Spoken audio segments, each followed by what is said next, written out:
Understanding your ideal customer is a topic that comes up very often when I'm out talking to my customers at BrightGauge, and I wanted to share a little bit of how we handled that at Compuquip when we were growing our MSP.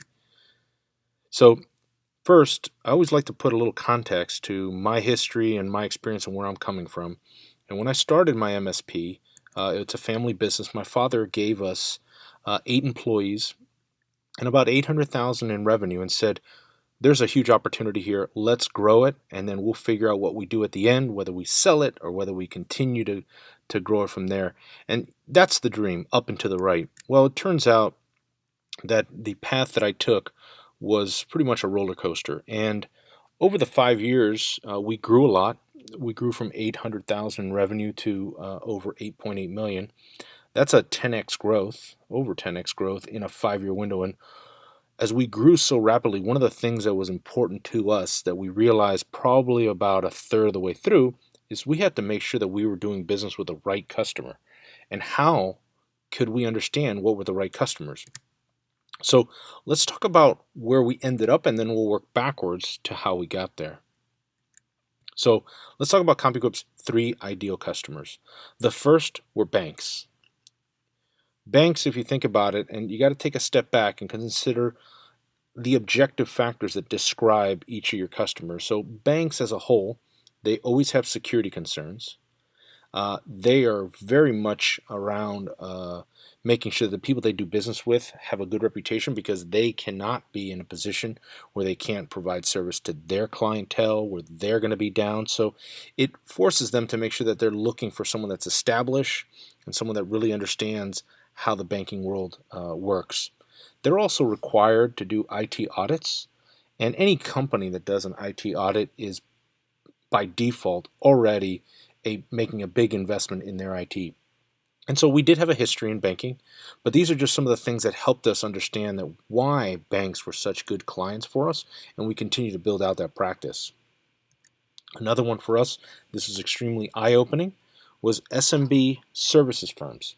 Now, it's important that it's services, because what we found when we were looking at our customer base is that the ones that were the most profitable, the ones that were really the ideal for us, tended to be around 40 to 50 users. They tended to have multiple offices, and they were really focused on services. Now, these 3 characteristics are important. Number one, 40 to 50 users, that's large enough where they might want to hire their own IT person. So we automatically knew here in Miami, Florida, that budget was at least $3,500 to $4,500 a month at a minimum. The fact that they would have multiple offices introduces a level of complexity that typically isn't able to be handled by one IT person. So there's an opportunity to upsell from there. And then the fact that they were a services firm meant that they understood the value of time. Downtime is something I didn't really have to explain to them. If I could recover their system faster, that meant money to them. So they completely understood that. So although the banks were somewhat easy to figure out because we had a history there and there was a large clientele, this one was extremely difficult to figure out, but we were finally able to nail it down and really take the opportunity to really expand on it. Now, a lot of people will ask me, services firms, what does that mean? I'm talking about public relations firms, agencies, people that are out there constantly on the road, looking for them to add business. CPAs, those were huge. Not only were CPAs huge and great clientele, but they're also a great referral source. Everyone trusts their CPA. Law firms were something we kind of experimented with, but never really got a full, really jumped in. Always made me nervous to have law firms as customers. I don't know why. Maybe it's because I was afraid they were going to sue me, whatever the case may be. But it was definitely on the PR, and CPA firms were definitely a big area for us. The third was really a big surprise to us when we looked at our customers, and it's what we call the big boys. Now, that's difficult to put them in an industry. And really the characteristics that described them were about 200 and above employees. And I would say 200 to 500 employees. They had to be very technologically based.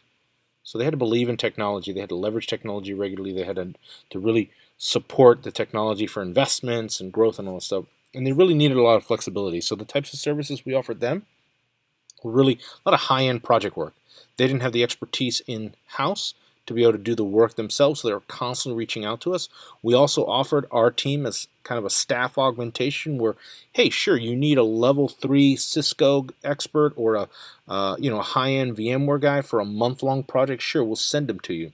And when you're done, send him back and he'll continue to work on other projects. The nice thing about this, and the reason we continue to pursue these type of businesses, those high-end resources were great for us to tap into on the managed services side when we needed help, that high escalation point, or maybe to do a project for some of those. So these were the three ideal customers that we had. Now, of course, we had customers that were outside of these three, but when we really drilled down, what was the most profitable, which were the happiest customers, which ones stuck with us the longest, which ones took advantage of the most services, all that stuff really boiled down to these three. So how did we get to these three? It's a common question I get all the time, and this is an exercise we did. We actually revisited this exercise about every 6 months, and it was extremely eye-opening when we did this. So what we did is we broke down our customers into 4 buckets: A, B, C, and D. Now, the A's were your ideal. These were like the cream of the crop. They're top ones, the ones you wanted to multiply and have a bunch of. The D's are the horrible ones, the ones that if you just mention their name, and typically if you mention the name of the person there that caused the majority of the pain, everyone in your office knows them by first name. Everyone knows who Sally is, who Johnny is, who Jim is. They know the person and they know they're dreading taking that phone call. And then in between, you can kind of divide them into these other 2 sections. Now, the A's, because this is a question, are typically 10% of your customer base, maybe 15 if you're really doing very well. If it's any more than that, then your characteristics that we're going to talk about in a second are a little too lenient. The majority should be in the B's and C's, probably with most of them being a B and then the second most being in the C category. And then your D should be a small priority, and that's really because when you do the first exercise, you're going to be very lenient on who the D is. And as you get better and do this more regularly, it's going to make complete and total sense. And you're going to see the D's might creep up in the percentage, but those are the ones you're going to take action on immediately. So how did we divide them up? Well, the truth is that's completely up to you. The characteristics that you use are 100% up to each business owner. Everyone looks at their business a little bit differently.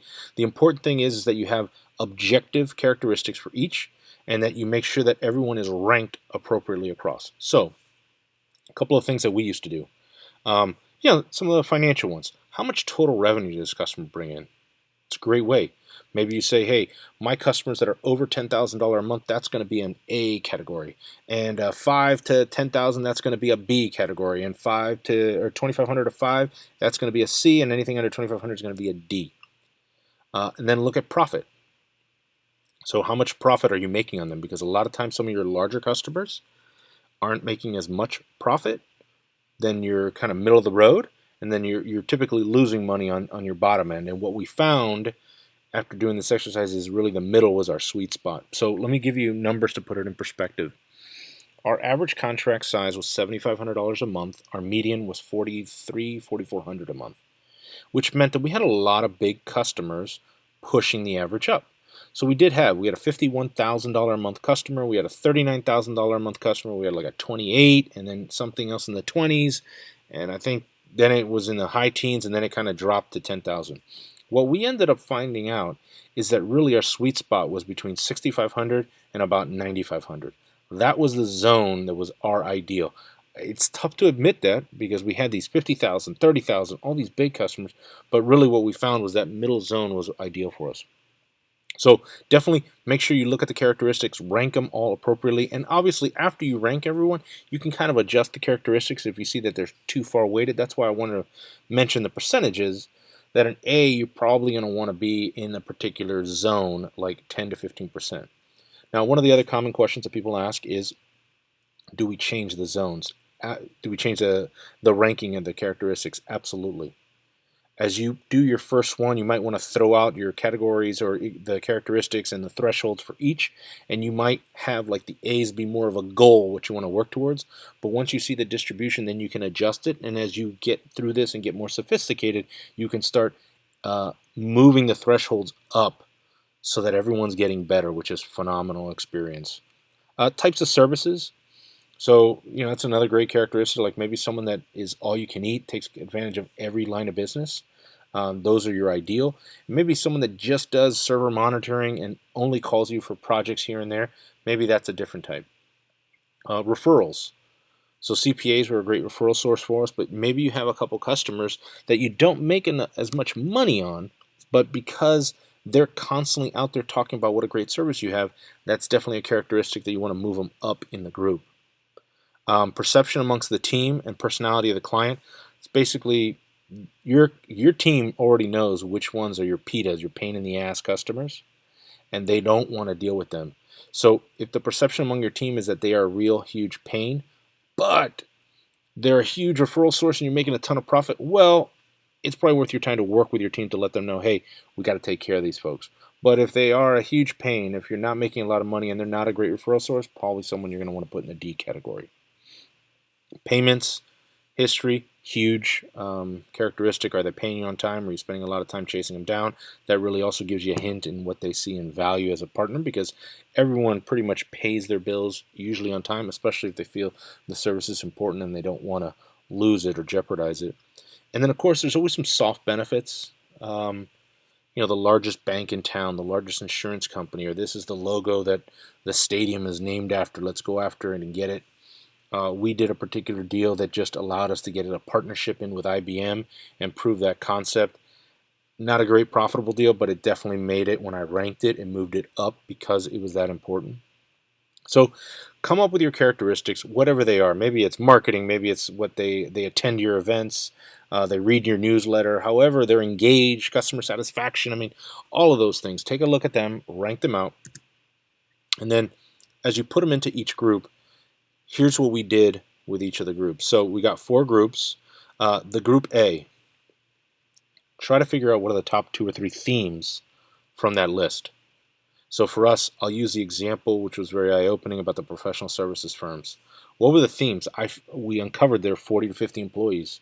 They were services related and the multiple offices. And then what we did is we said, okay, we got these data points.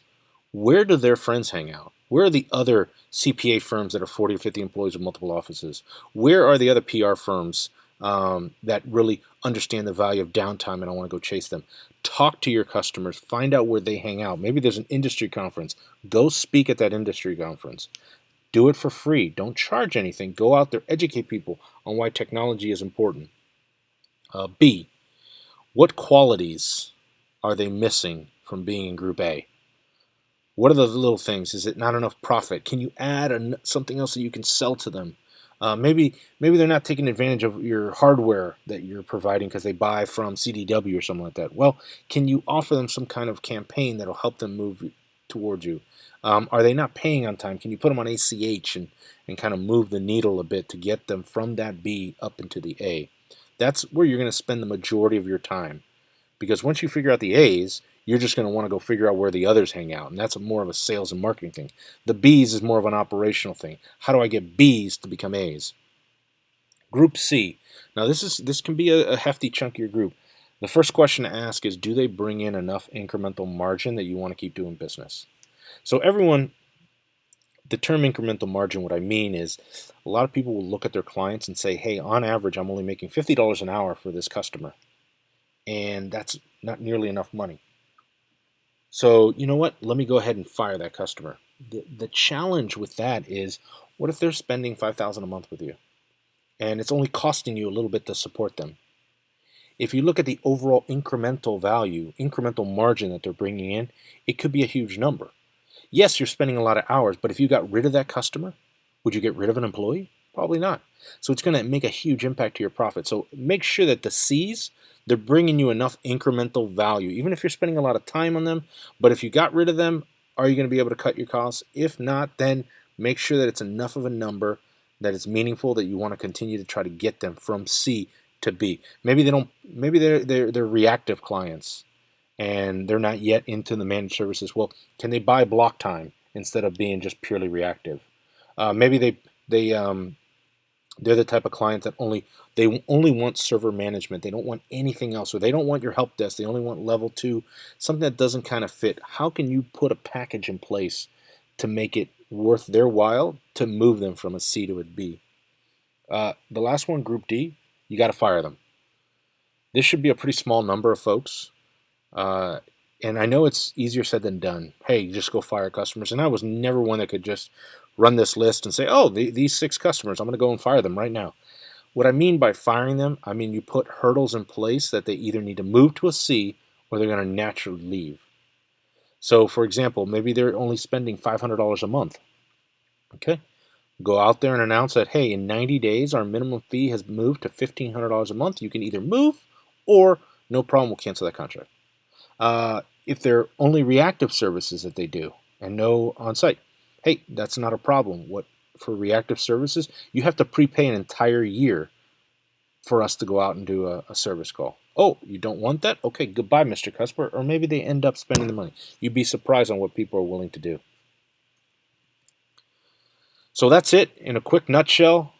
One of the exercises we did to help us identify our ideal customer and got us from where we were to identifying those 3, the banks, the small to medium services firms, and the big boys.